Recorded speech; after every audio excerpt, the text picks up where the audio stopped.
ہمارے آج کل کے جدید مفکرین میں سے ایک نے، یہ آخری زمانہ ہے نا، اس میں اچھے اچھوں کے ایمان بہک رہے،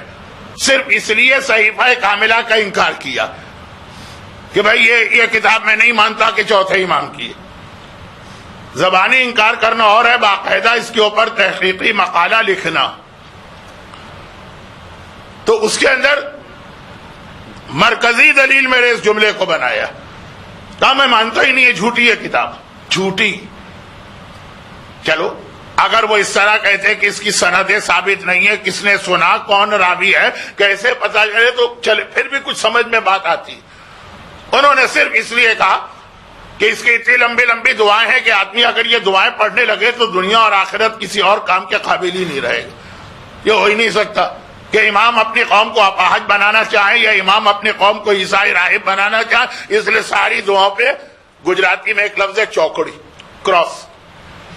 جس کتاب کی عظمت کو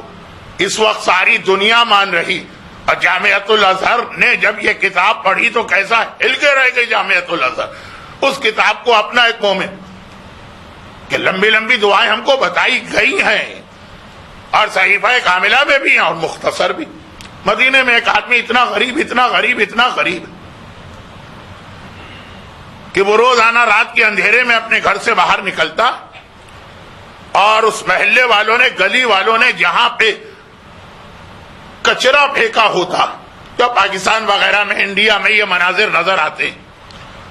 وہ رات کے اندھیرے میں وہاں جاتا، ایک بہرحال ایمبیرسمنٹ یا شرمندگی بھی محسوس کر رہا اس لیے رات کے اندھیرے میں، اور یہ کہ کسی نے بچا ہوا کھانا، کسی نے سڑا ہوا کھانا، کسی نے پھلوں کے چھلکے، پھل تو کھا لیے، چھلکے پھینکے، وہ چن کے لے کے آتا، اور اس کے باوجود خانوادہ اس کا بڑا ہے، اولاد زیادہ، والدین بھی ہیں، پھر بھی ہر وقت اس کے گھر میں فاقے ہی فاقے رہتے ہیں۔ ایک واقعہ تو بہت پڑھا جاتا ہے کہ ایک صاحب حج پر جا رہے تھے، راستے میں ایک سیدانی کو دیکھا جو مری ہوئی مرغی کچرے سے اٹھا کے کھا رہی، اور اس کو مسئلہ شرعی یاد دلایا تو اس نے کہا کہ اس وقت میری وہ کیفیت ہے کہ حرام حلال ہو گیا، اس انداز کا پیغمبر کے زمانے کا واقعہ۔ لیکن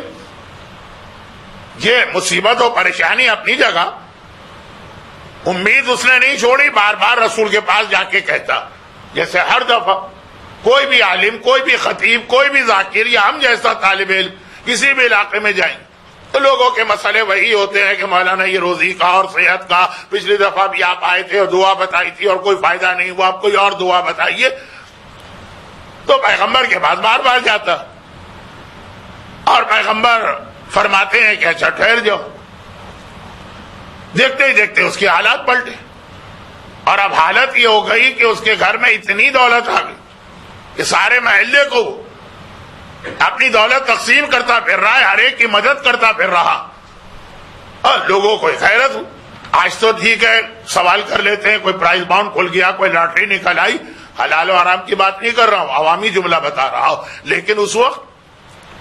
لوگوں نے کہا کہ دیکھتے ہی دیکھتے یہ تمہارے حالات اتنے تیزی سے بدلے۔ کہا کہ آپ پیغمبر نے ایک دعا بتائی تھی، اس وقت مجھے اس دعا پہ بڑا تعجب ہوا تھا کہ اتنا بڑا میرا مسئلہ، اتنی چھوٹی سی دعا، اور وہ یہ ہے کہ پیغمبر نے کہا جب کبھی گھر میں داخل ہو تو ایک بار سلام کرو، چاہے گھر میں کوئی ہو چاہے کوئی نہ ہو، اور سورہ قل هو اللہ کی تلاوت کیا کرو۔ اب مختصر ترین دعا، اور مدینے کا وہ پورا محلہ گواہی دے رہا،